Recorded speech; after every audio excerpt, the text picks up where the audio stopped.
is up, everybody? Welcome to the Better Together podcast. I'm so excited. I have another guest of mine and a good friend, Nicole Renard. I was about to say Bernard. I'm sorry. My bad. You got it. But I am so excited to have you on this because I watched a bunch of your TikToks, a bunch of your cooking stuff. Dude, it's insane. I am so excited right now. Really? Thanks for having me. Dude, thank you for letting me do this. It's all thanks to Jake. I want to give a shout out to Jake. Shout out to Jake. We love him. I just did a podcast with him. So his is coming out before yours. Amazing. It's coming out tomorrow. But anyways, I'm so excited about this because you are obsessed with Disney as much as I am. Yes. And I want to learn more about cooking because I suck at cooking, and because I suck, I'm like not the biggest fan of it. So basically, let's just jump into it. I want to know like how you got into it. How did you, because you blew up over COVID. Like you went from how many? Like you said like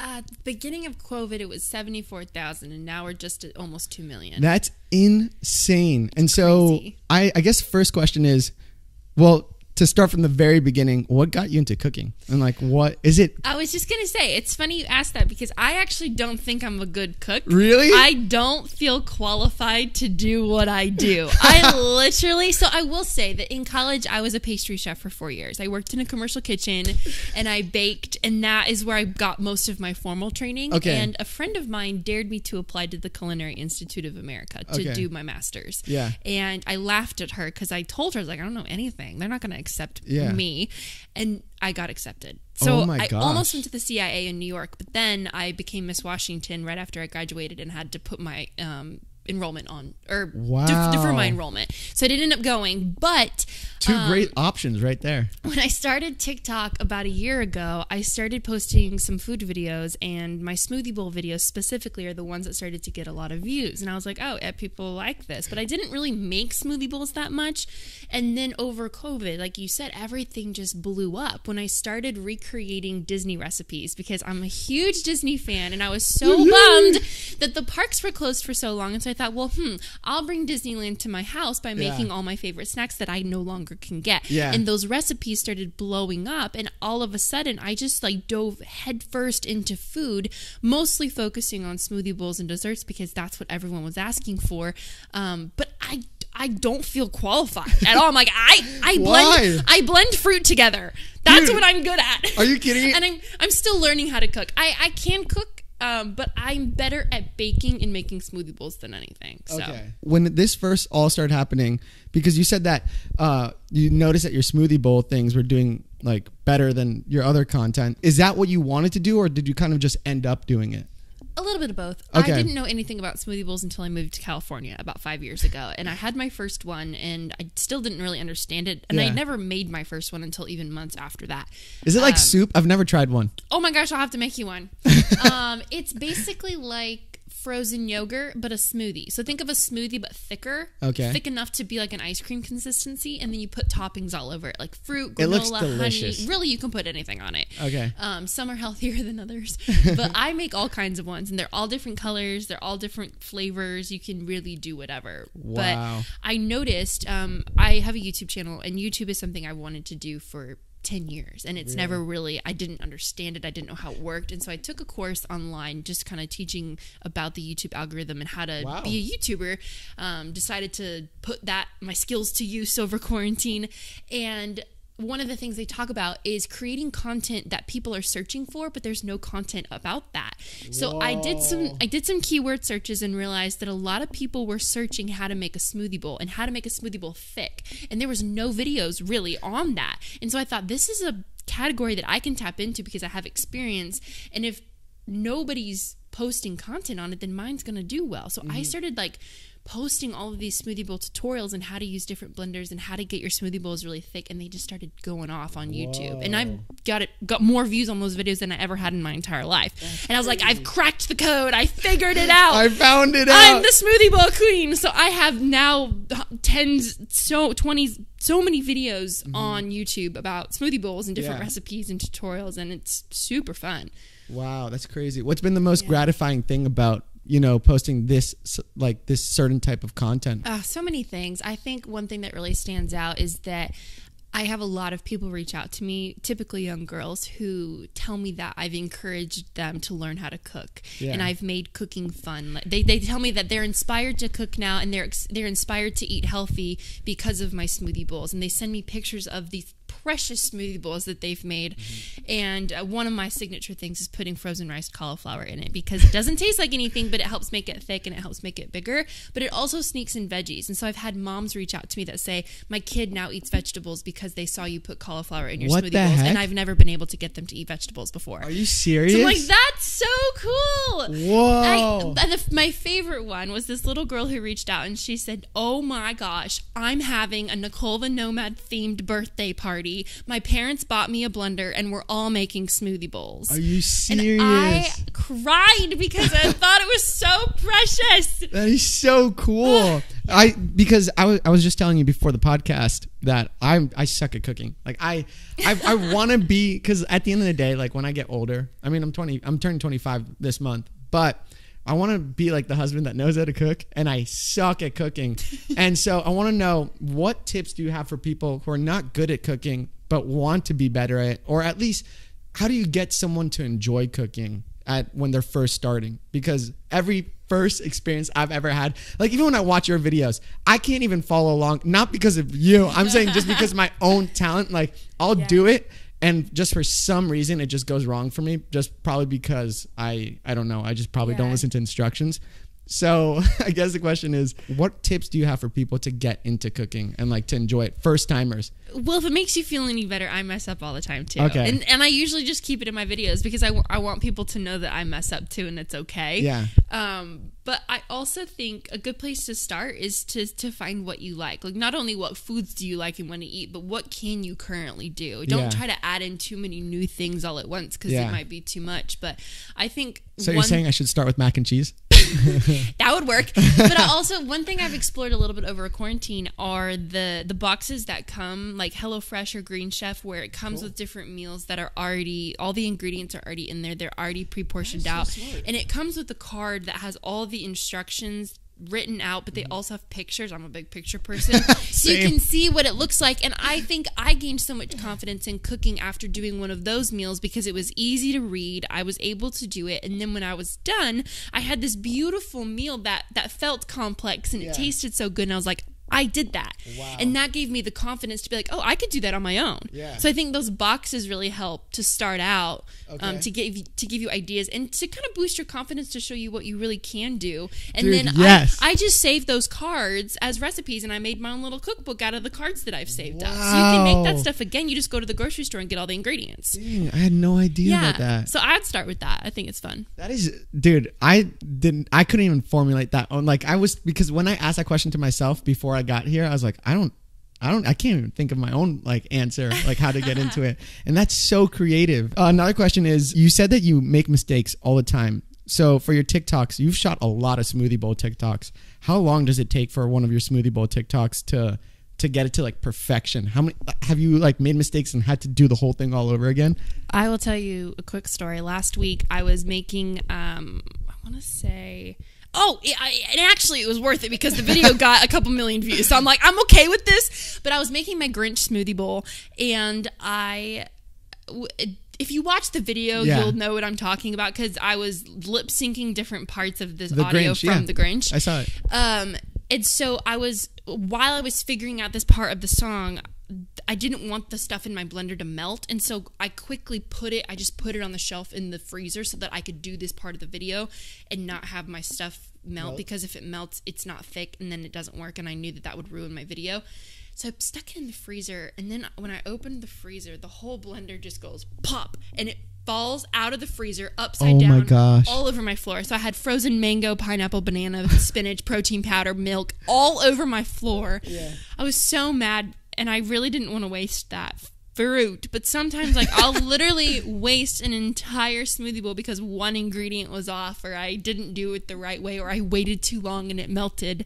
So I'll have to redo it. But I have gotten a lot better. I will say I watched some of my videos from the beginning of the year, and I've learned kind of the process of like what shots I need, how long it takes me to get them, and ways that I can do it quicker to make sure everything happens before the smoothie bowl melts, because they do melt.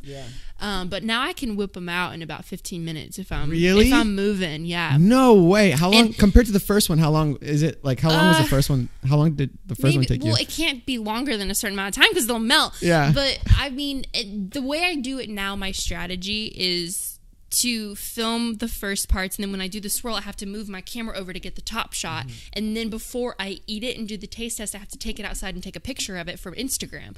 So I have to get all the pictures in the video and everything before I eat it and destroy it, and that's the very last clip. Oh my gosh. So you're just like running through the whole video. Yeah. No way. I'm like focus mode. So you've like become professional with it to a sense. Yeah, you've just like gone super quick with that. There's like a fuzzy. It's crazy. All the fuzzies from the blanket. I love it. Microphone. I'm like, I keep on getting distracted by it. I'll like talk to you and I'll see it and I'm like, what the F is that? So we're talking about all these successful moments that you're having right now, and I'm really excited about that. But you went through like a rough patch before in 2019, and I really want to talk about this because I certainly believe as a Christian or whatever, and as a human being overall, that we relate more to our struggles than we relate to our wins. And I just want to celebrate you for your wins.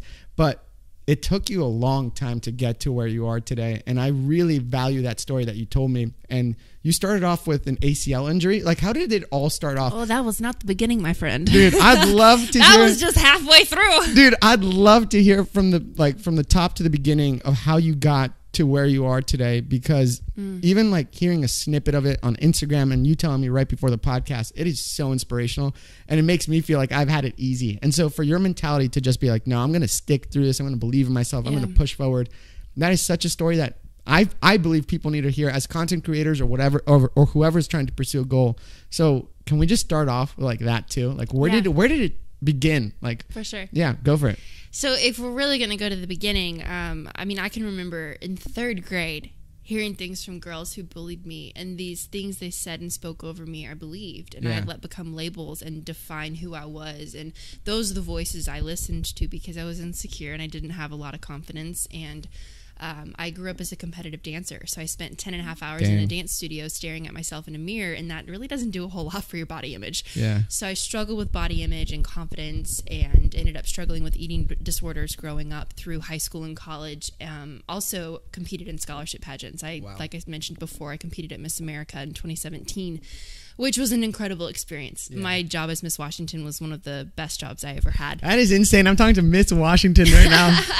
But with that came a lot of hard things. It was also the hardest job I've ever had. And growing up being bullied and believing those things for a long time, it's really hard to retrain your brain and recondition yourself to believe the truth when you've lived a certain way for so long. So when I moved to LA, I was still struggling with who I was and what I believed, because for so long I had heard that I wasn't enough, that this would never happen for me, that I was ugly or whatever it was. That I mean, I was told in the same week that I was too skinny, and then I was also told that I was too fat. So it's like, what do you believe when you have all these voices coming from outside and you don't know what's true? And I was still trying to figure out who I was. So that is something I've always struggled with, and I still to this day think it's a daily intentionality, or requires daily intentionality, to choose to believe the truth and to quiet the voices that are not true. And so I'm definitely a lot better at that now. But if I had to like pick one thing that like I still struggle with, is that confidence and self-esteem. And so about 2 years into me living in LA, everything just got really, really hard. I think ever since I moved here, I just kind of felt like I was being slapped in the face. And everyone told me, they're like, it's going to take you about 3 years to feel settled in LA. And I was like, 3 years? Nah, I'll be fine. And now I understand what they mean, because this next year is going to be my 3rd year, and I just now finally feel like I'm figuring out the city. But man, it's tough, and I'm sure you can relate. Living in a big city 100%. Is really hard. LA is fast-paced. People are vicious. The industry is crazy, and I didn't quite know where I fit in all of that. So So I struggled a lot, and 2019 was just not my year. It was just thing after thing that kept attacking me. I mean, I was traveling a lot for work, and I had hard drives that failed, and I lost 6 months of work. I had an SD card that I accidentally formatted and lost all the client work I had done for my trip in Houston. And I got back from that trip, and someone had cut out the catalytic converters in my car while I was gone. Like, had to use my whole paycheck to recover that, and I didn't have a lot of money. Like, I was praying that I would get work every month, because if I didn't, I would not have been able to live. I moved to LA without a job. I knew I felt called to be in this city, but I also didn't feel like it was a responsible adult decision to move without a full-time job, just because of the way I was raised. Like, I want to make my family proud, and I want them to, think I'm doing well for myself, but I could not get a job, and I couldn't figure it out. And so I had one family DM me on Instagram asking me if I could take their family photos in Disneyland on September 19th, and they said, will you be in town? Whoa. And I said yes, and I looked at my mom, and I said, Mom, I got to go to LA, I got a job. So I packed up my car and moved to LA with one photo shoot on my calendar, and I thought, I'll just figure it out and I'll get a job when I get there, but I never did. So I freelanced up until literally now. I still freelance, but it took a long time to get my feet on the ground and feel like it was going to work. So anyway, fast forward back to last year, at the beginning of the year, January 3rd, I tore my ACL. How'd you tear your ACL? I was dancing and a man fell on me. Oh, so it was rough. It was a rough day. I had to get surgery, and I was bummed about it at first, but then I tried to, see the best in the situation and see what I could learn. And honestly, it was very needed. That month that I went back to Washington to heal and get the surgery was one of the first times in a couple of years that I had slowed down long enough to process everything that had happened to me. I mean, I still hadn't dealt with things that had happened to me when I was Miss Washington, and having that time literally immobile on a couch to reflect for 2 weeks, to reflect and to process and to really seek what I was doing and where I needed to be was really healthy. So I came back feeling awesome, but then everything that I just mentioned started happening over the summer. And when I came back from a mission trip in Korea, my roommate unexpectedly kicked me out. It was the most random thing. Still to this day, don't really know what happened. But when 2 days after that, got in a car accident and I tore my ACL a second time after I had just had the surgery. How long was that period between the first ACL injury and the second? 4 months. 4 months, 4 dude? months. It was fresh. I was still in physical therapy. I was not completely healed yet. And so I was like, God, I don't know what you're doing. And I trust you, and I will still worship you and still praise you, but this is so freaking hard. And I told him, more like yelled at him. I said, God, I feel like your stepchild. I feel like I'm in the corner by myself, and all your favorite kids are in the next room. And I feel like you don't love me. And I was so mad. And so I moved to a new apartment, had the surgery, recovered from it again, and the whole rest of the year, it was just bad. It was just a bad year. And I was at the point, like I told you before, that I felt like nothing was ever going to change, that nothing was ever going to happen for me. I was just destined to live this life of struggle and hardship. And I mean, I don't think we're ever going to be exempt from struggle. But when 2020 came around, I just felt this still small voice saying, food, you need to lean into food. And I was like, no, thank you. Food doesn't work. I don't know how to cook. This is crazy. I'm not doing that. And 2 weeks before the lockdown, I just kept hearing food. So when everything shut down in LA, I was like, all right, God, you're like, I'll give you 1 week. I will do only food content. I will make whatever, and let's just see. And everything started blowing up. Really? Yeah. And now we're doing what we're doing now. I'm literally working full-time as a content creator. Let's go. And things are happening in my business that I had written down on my 5-year goals that have happened within 1 year. Wow. And I've worked with 2 of the 3 dream companies that I wrote down at the beginning of when I started all of this. Worked with them this month. So it's just wild. Like, God is so good. So I actually have a question. Of course, because I'm doing a podcast. Duh. But so you got in 2 accidents. I'm guessing there was 2 lessons within those 2 different times. What were the 2 most powerful lessons you learned from each each accident with your ACL? I think they kind of both built off of each other. Okay. Because once I finally got over myself of complaining about the first one, I saw it as a blessing, and I was Yeah. like, okay, God, I I'm ready. understand. Thank you for teaching me that awesome thing through the struggle. And then it happened again, and I was pissed. I was like, Yeah. I'm sorry, God. I thought I learned what I needed to learn. Like, I already did it once. Why does this need to happen again? Like, I was not okay. Yeah. And I think the biggest takeaway for me was realizing that I cannot find my worth and value in what I do. Really? And I, for so long, had felt like I had earned God's love and I deserved his blessing and I could approach him and talk to him because I was successful and I was doing good things and I had produced 3 videos that day or whatever it was.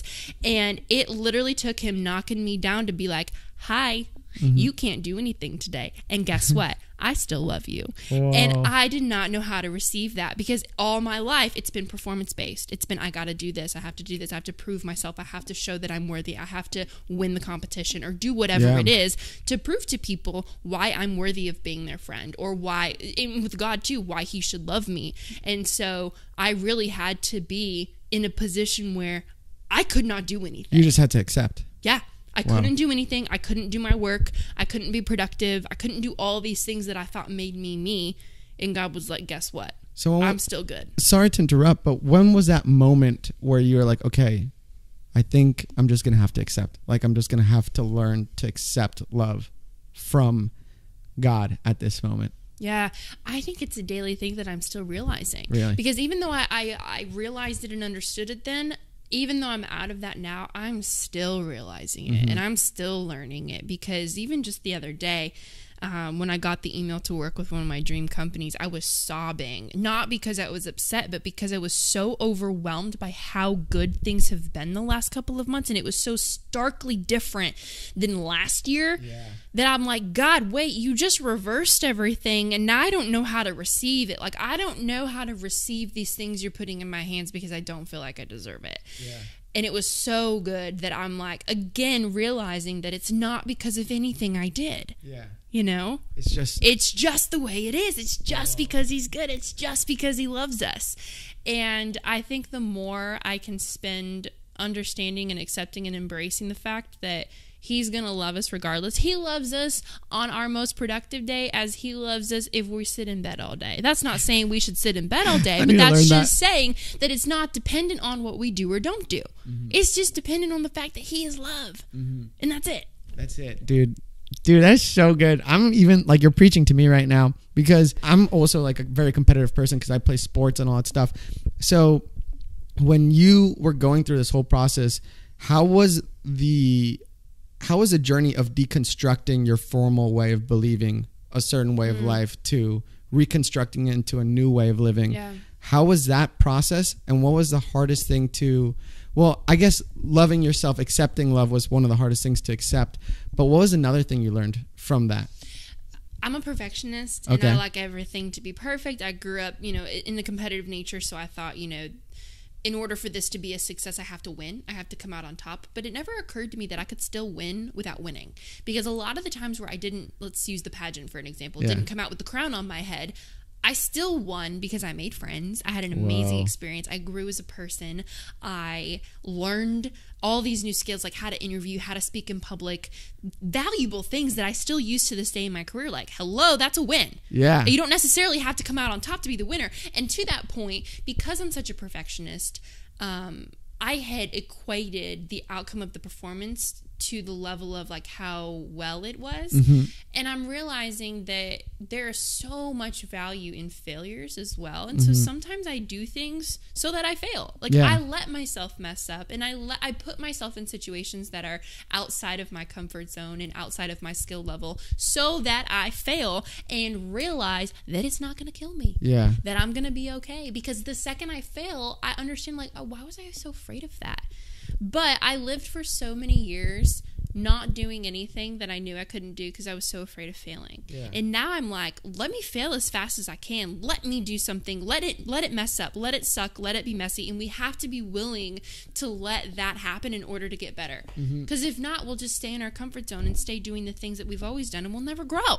Yeah, dude. You know? Dude, that's so good. So, I love it. Fail as fast as you can. That's what I tell people all the time. How do you give yourself grace when you do fail? What are some ways that you give yourself grace? Oh, it's hard, but I'm trying to learn to not take myself so seriously, to laugh it off and realize that, like, hello, I'm human. I'm not meant to be perfect. Yeah. It's okay if it's messy, which is so hard for me because I like things to be perfect. Yeah. But it's helped me to post about it. It's helped me to post about the times where I fail. And that's why when I fail when I'm cooking or like making a recipe, I keep it in the video because I want people to see that I'm not perfect. And it inspires other people because they look at that and they're like, oh, I could be like her because I mess up too. Like, oh, that's cool. That's relatable. Yeah. And that's been the biggest breakthrough for me is that people want to relate and nobody can relate to perfect because nobody was perfect except for Jesus. I know, dude. That is effing fire because even I have so many questions right now. It's like going 100 miles in my head right now. But even with like perfection, I feel like as a content creator, you were talking about relating your work to, I mean, the success of your work to how well your product was. Yeah. When that mentality is installed, right? How do you know that what you did was enough and that you can do better? Surrender. I think I continually remind myself that I'm called to say yes and I'm called to obey. I'm not called to be perfect. Okay. If God calls me to it, then I'm going to do what I can, given what I have where I am, to do the best that I can. I leave the results up to him because ultimately he's the one that's going to do it through me, and the outcome I want to be whatever he wants it to be. It might not look like what I think it should look like, but that doesn't mean it's not a success in God's eyes. Yeah. You know what I mean? Like, what if that one video that I considered a fail and a flop because it didn't get a lot of views, really well? No. What if it doesn't get a lot of views? Oh, okay. Like, if it doesn't go the way I think it should have gone, but what if it reached the one person God wanted it to reach? That's a success in his eyes. So is that how you see value in those type of moments? Yeah, I just give it up. I'm like, God, I think this is what you're calling me to. I think this is what I've heard. I'm going to be obedient and I'm going to say yes and leave the results up to you because at the end of the day, it's out of my control. Okay. So another question. If a person doesn't see for a long period of time that something's not being successful, and does that mean that they should switch like what they're doing, or do you think it's a level of patience that they need to see success? I think it's a case-by-case situation because you really have to ask yourself, first of all, am I doing this because I feel called to do this, or am I doing this because I want to do this? Because following your own will and following God's will are two very different things. I truly believe that if you're following God's will for your life, he's going to equip you with everything you need and bless you in what you're trying to do. I'm not saying that it's going to be perfect and it's all going to come to you right away, but I do think that I think it comes down to defining what your definition of success is, because success by worldly standards has a certain metric to it, right? It's numerical, there's quantity, there's all these different things that the world defines as successful. And I think God has a very different definition of success. And that's why I think, in my eyes, personally for me, success doesn't mean winning and coming out on top and having the most money or whatever it is, the most fame or that. But success to me is obeying God. Yeah. And saying yes to the call and spending time with him and knowing him, because he's not going to lead me astray. And if I truly want what he wants for me, he's not going to look down at me sitting in my little prayer room like, God, I love you. I want to do it. Like, use me for your kingdom. And he's not going to be like, oh, haha, you're so cute. Let's give her none of that. Yeah. Like, that's not God. Yeah. That is not in his character. Like, he honors that. He loves that. He wants to spend time with us. He wants the best things for us. And so if we're willingly surrendering and trying our best to obey that call, he's not going to tease us. Yeah, for sure. And dangle it in front. He's gonna open the door. Yeah. Do you think there's a certain level of liking a call? Like, okay, when someone's called, do you think someone has to like their calling, or do you think sometimes you're just called to be called? Well, you're not always going to like what God asks you to do, but I also believe that he puts dreams and desires in our hearts for a reason. Yeah. And he's not going to give you a dream or desire if it's not something that, like, he wants to do. And that's where I think prayer comes into it, like being in communication with God and be like, hi, God, I want this and I desire this. Is this from you, or is this a selfish ambition? Because if it's a selfish ambition, please take that desire away. How many desires do you feel like you've had in your lifetime where you've had to give up and you thought it was your calling, but it wasn't? Miss America. Really? Ever since I was 6 years old, I'm like, I'm going to be Miss America. I think God is preparing me for this. I want to be this. I worked my booty off for 16 years of my life for that job. And I had people speak it over me. They were like, you're going to be Miss America, all these things. And I truly felt like the things that were happening in my life were preparing me for that specific job. And that's why I kind of never thought past that, because I thought, oh, I'll be set once I'm Miss America. Like, some door will open, something will happen for me. Yeah. So when that didn't happen, I was like, oh, crap. When did you know it didn't happen? When I didn't get called in the top 15. Like, it was over. There's no chance after that. Yeah. And there are certain times where, like, I know in my spirit that it's not happening or it's not me or things shift. And also, God is so gracious. And there have been, like, when I competed for Miss California, the day of the final show, something shifted in my heart and I felt it. I knew that I wasn't Miss California, but up until then I had wanted that job with my whole heart, but it was because I was meant to be Miss Washington, which didn't happen until the next year. Wow. So it's just, what's really interesting and tricky, and I've learned this over many instances, is like, listen. Yeah. Listen to God. He's really good at talking to his kids. Okay. Like, listen to him, because and I've gotten so good at, like, hearing, I'm not saying, like, I'm great at listening to God, because sometimes I don't listen, but, like, I know it is what the voice sounds like. Yeah. And sometimes I hear it and I don't want to believe it because I don't like it. Yeah. But it always ends up being the thing. And but that's the thing. Okay, question. Because sometimes and I feel like we've heard this, like, in church before. People are like, just listen. I'm like, what do I listen to? Like, sometimes I listen to sometimes I'm like, okay, so I've had a moment where I didn't know it was God, but it was God. Okay, I'll give you a little small story. I once was going to Hawaii for someone's birthday, and I recently got in a fight with that person whose birthday it was that we were going to celebrate in Hawaii. And I was about to buy the flight, and immediately I heard a voice say, don't get the flight. And I was like, nah, that's just me. That's my voice. That's just me, like, overthinking it, whatever. And then I got the flight, and the next day I got a text message saying, hey, I don't want you at this Hawaii thing. And I realized, oh my gosh, that was God trying to protect my heart, because he knew how much, like, hurt I would experience from receiving that no from a text message. So I guess the question is, how does someone recognize God's voice? Like, we say, oh, just listen. But a lot of the times when I listen, I get confused. I'm like, is it me? Like, is it me that I'm overthinking it? Yeah. Or is it really, like, him that's speaking? Yeah. What do you think is an answer to, like, listening? That's a complex answer. How does someone listen? Yeah, that's a complex answer, because I think it comes over time. There's a bunch of different things that go into it, but I think the first thing is creating time and space to listen. Our lives are so busy most of the time, and I think that a lot of us, including myself, don't create that space for God to speak. We pray, we say what we need, we get out. And he's like, wait, I was going to say something to you, but you ran away. So it's like, sit long enough to listen. And it sounds so simple, but ask. Yeah. Like, ask God. If you've got a question, like, be specific and be like, hey, God, like, what does this mean? Or what were you trying to say? Like, is this you? If you're confused, if you're listening to yourself, if you're listening to God, ask him. Like, hi, God, is this you? Give me confirmation. Let me know. Give me peace in my heart about it. Send me something so that I'm sure that I'm sure.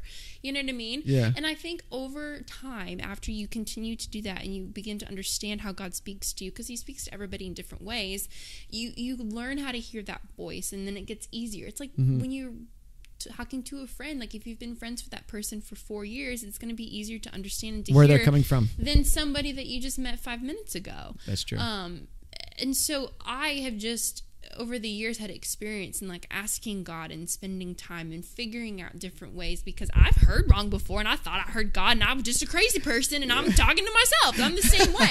But I think, like, God doesn't want it to be complicated. He's very simple. And so, like, just something as simple as asking him is enough. How many times have you pulled the trigger on listening? Because you were talking about how you heard food, and you're like, all right, I'm going to do it. I'm going to do this food TikTok stuff. How many times have you said yes? Has it been easier for you to say yes to listening now? Or do you think it's still hard? Well, it depends on if I like what I'm being asked to do. Because sometimes I'm like, no, God, I don't want to do that. No, thank you. Yeah. Bye. Yeah. But I also know that when I say yes to things that I don't think are fun or not things I want to do, he always blesses it, and it always is for a greater purpose, and it's something that I want to be a part of. And if I'm over here praying, God, please use me, then I can't be picky about what he's using me for. Oh, shoot. You know what I mean? Oh, like, shit. don't ask for it if you don't want it. Because if you want God's will, like, you've asked for that. So, like, if you don't mean it, don't ask for it. Have you ever been scared of praying for something? Yeah, all the time. Okay. Because I also know that I've got big dreams and there's a big calling on my life and it's going to be hard. And so sometimes I'm like, I'm not going to pray for that because I don't really want it. Like, I'm not ready for it or whatever. That's crazy, dude. That's really good. Nicole, this is really, I'm learning so much from you. Honestly, it feels good because in LA, especially with like quarantine happening, like we don't go to church anymore. And I haven't had like a good like Jesus talk in a while. And so it's really cool to hear your perspective on it because, you know, just having to go through, I'll accept the fact that I've been very lucky in my life. I've been very blessed with just everything that's happened in the sense of I've never really gone through struggle. And sometimes I'm just like, is there a struggle coming? Because I feel like sometimes I'm not growing. Yeah. Due to those last two struggles, do you look forward to struggle? Or do you still kind of like back off? I don't look forward to it. I don't know anybody that would like struggle. But I think I'm not afraid of it anymore. Okay. I used to be so afraid of failing or if something went wrong or if I messed up. What was the thing that scared you? Failing. Okay. I don't want to fail. Like, I want to do well. I want to be used. I don't want to get to heaven and have all this unused talent and things in me that's like God's like, oh, you didn't use any of that. Like, I want to get there and have everything empty to be like, I used everything you gave me. Yeah. I did it, Lord. Well done, my good and faithful servant. Exactly. Yeah. And I think I'm just not afraid. Obviously, things still make me nervous and I get like in my head about stuff all the time, but at the end of the day, I know that, again, God wants the best for me. And if I truly believe that, then I know that his timing is good. His plan is good. And I can trust that. He has proven to me time and time again that he comes through and he will never fail. But also that, like, his timeline is so much better than mine. Yeah. And it's for things that I can't even imagine. So right now I've found myself kind of frustrated that I feel like I can't see what's next. And I'm like, God, I feel like big things are happening. But, like, what does this all lead to? Yeah. And someone told me, they're like, Nicole, his plans for you are so big that he can't tell you because your brain would explode. Like, you can't comprehend it. And so he's going to reveal it to you when you're ready and when all the right things are in place because he wants the best. And I was like, oh, okay. Well, if it's that big, then I'm good with that. You know what I mean? Yeah. And just to share a small little story about kind of where all this came from. It actually started a long time ago when I was a senior in high school. Yeah. This was back when I was still competing in dance. I wanted to be a professional dancer and dance on Broadway. Like, I thought I was going to move to New York. I had no interest, but I didn't even think about a career in TV and film and all of that. So anyways, I woke up in the middle of the night, some random Tuesday. Could not go back to sleep. I was wide awake and I'm like, what the heck? I am not stressed about anything. There is no test tomorrow. Like, why am I awake? And I was so mad because I knew I had to get up early and I was going to be tired the rest of the day. So I'm just sitting there frustrated. And I'm like, dang it. All right, God, you woke me up. What do you want to say? Yeah. And I was praying and all of a sudden I was like, you know what? I'm just going to listen. I'm going to try to listen for the first time and not say anything and just like see what God wants to say. So you're just laying there silent in your bed? Yes. Trying so hard to listen. And I kid you not, I have never heard a voice so clearly in my whole life. Really? And I heard this voice repeat the same thing over and over and over again. What was it? And it said, you are going to feed people across the world. Whoa! You are going to feed people across the world. And I'm listening to this voice. I can hear it so clearly. And I see feed in two different ways. I saw it literally through food. Yeah. And I saw it figuratively through hope and encouragement and light. And I'm like, what? Yeah. And all of a sudden I had a vision of me hosting and producing this TV show where I'm traveling around the world and I'm cooking different ethnic foods and then I'm using this food to feed people and unite families and communities and bring people together. Dude, food brings people together. Preach. And I start freaking out and I'm like, God, this is too big for me. I don't know anything about TV. Are you going to give me a team of people to help me? Are you going to show me how to make this work? Because I'm just little on me and I have like 10 subscribers on my YouTube channel. I don't know how to do any of this. Yeah. And all of a sudden, I was in a hallway, kind of like a hotel hallway with doors on each side. And I was walking down the hallway trying to decide which door to go through and picked the door, went to reach out to open it. But before I could turn the handle, the knob turned on its own and the door swung wide open. And I walked through the door and I heard the voice say, I'm going to open the door. And then I fell asleep. So I woke up the next morning and I thought, that was a strange dream. Yeah. And I opened my phone and all of it was written down in my notes. Oh, you all really? of it. I must have written it down. I don't know, but it's in my phone. Still have it in my phone. This Whoa. note of what happened, and it freaked me out. So I didn't really know what to do about it, and I kind of put it on the shelf. But then fast forward a year later, I'm working or going to school at Chapman in California. And I randomly got hired as a pastry chef. Wasn't looking for a job, didn't apply for the job, just got the job. And 2 years into that job, I was on the line serving my desserts, and I heard the voice say, "You're going to feed people across the world." Whoa. And I was like, whoa, I'm feeding people right now. That's strange. Go. So I started my blog. I had a food and travel blog, started that year. And then 3 years later, my senior year of college, I got an email from Kraft Heinz, the mac and cheese company, and they're like, "Hey, we found your Instagram. We love your blog. We wanted to see if you could come out to our headquarters in Chicago to help us with this meal packaging event for Stop Hunger Now." And I was like, what? This is spam. There's no way mac and cheese is reaching out to me. Like, I don't have any followers. Nobody reads my blogs. Like, out of all the bloggers in the world, why would they choose me? Yeah. And at the very bottom of the email, I kept thinking, like, I can't afford to fly myself to Chicago in the middle of school. This is lunacy. And at the bottom of the email, it said all expense paid trip. So I called them, and it was real. And they flew me to Chicago, and we packaged about 40,000 boxes of food for people in Nicaragua. And on my flight back, I heard the voice say, "You're going to feed people across the world." What the heck? And I was like, oh my gosh, this is wild, because all of these things keep happening that I'm not reaching out for. They're literally just falling in my lap, and they all have to do with feeding people across the world. And so that was a moment of surrender for me, because I was like, all right, God, I can see what you're doing. I don't understand it, but I'm going to try to be more aware of how you're trying to use food in my life to reach people, which came at a very fascinating time, because that was when I considered food to be a major weakness for me. I was struggling with an eating disorder, and I didn't want to talk about food and my difficulties with body image and all this stuff. And so it took me about a year to finally open up about my issues with food and exercise and all of that. And when I did, I ended up getting messages from hundreds of girls that were like, "I'm so inspired by your story, because I'm going through the same thing, and to see someone like you go through something and then overcome and like do what you're doing is so encouraging." And I was like, funny, the one thing I was trying to run away from was the one thing God was trying to use to reach people. Whoa. And so that's how everything kind of got started with me on the social media side of like educating and implanting, or I guess instilling hope in young girls specifically, but young people in general,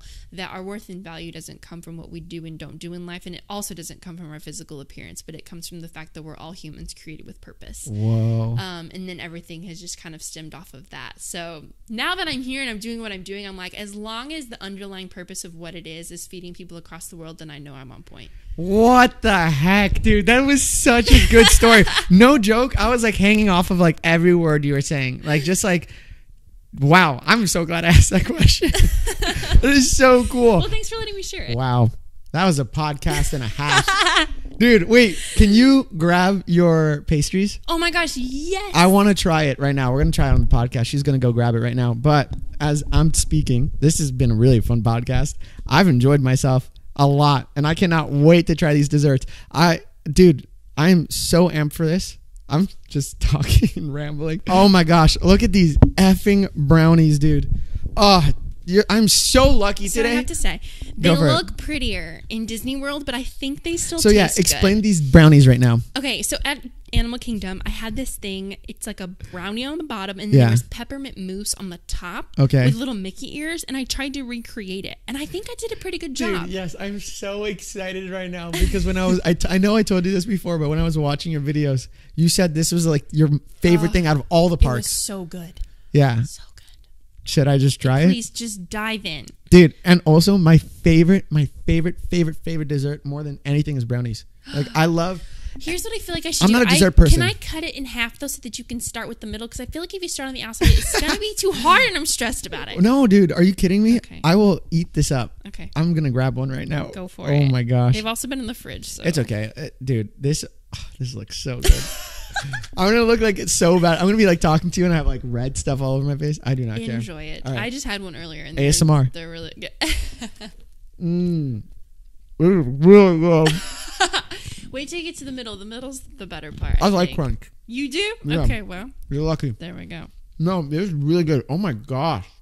How's the peppermint mousse? This is really good. Yeah? So what's this? What's on top? Peppermint mousse. But what's mousse? I don't know what mousse is. Oh my gosh.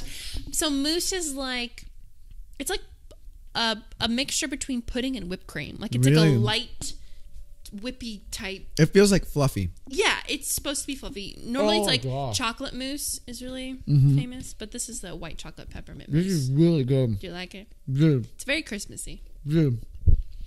You take over the podcast. Ladies and gentlemen, welcome to the podcast. Dude, this is so good. I'm glad you like it. Anyways, Nicole, I just want to say thank you so much for today's podcast and these delicious brownies. Oh my gosh. Dude, you're so good at what you do. I want to celebrate you for who you are, everything that you do. You're super kind and sweet. Every time I've met you and like talked to you, like I've met you like multiple times. I met you once, talked to you multiple times. But every time I've talked to you, you've been so incredibly sweet, always willing to talk, always to get deep. And like, I don't know, my spirit is always lifted when I always like hear you speak or do anything. And it's always exciting to see you at church. I mean, obviously church is closed right now, but every time I saw you at church, it's always fun to see you. And so I just want to encourage you in what you're doing. I want to celebrate the fact that, dude, you're at 1.9 million subscribers. 1.9 million. Think of that. That's more than like 10 stadiums. That's crazy. Think of like you're standing in the middle of a stadium and that's effing everyone looking at you and celebrating you. Oh my gosh. You're just a testament. That's crazy. That's just a testament of like how much of a blessing you are to so many people, whether it's through cooking or talking or whatever. And it's a privilege to have this conversation right now. So Thank you. I'm honored. that's what's up. I don't know if you're a person with words of affirmation, if you like that. I don't like words of affirmation at all. I do. It's my number one love language. Really? Thank you. Yes. I hate words of affirmation. And with that, we'll end the podcast. Anyways, thanks for watching Better Together. We'll see you guys there. Peace out. Bye.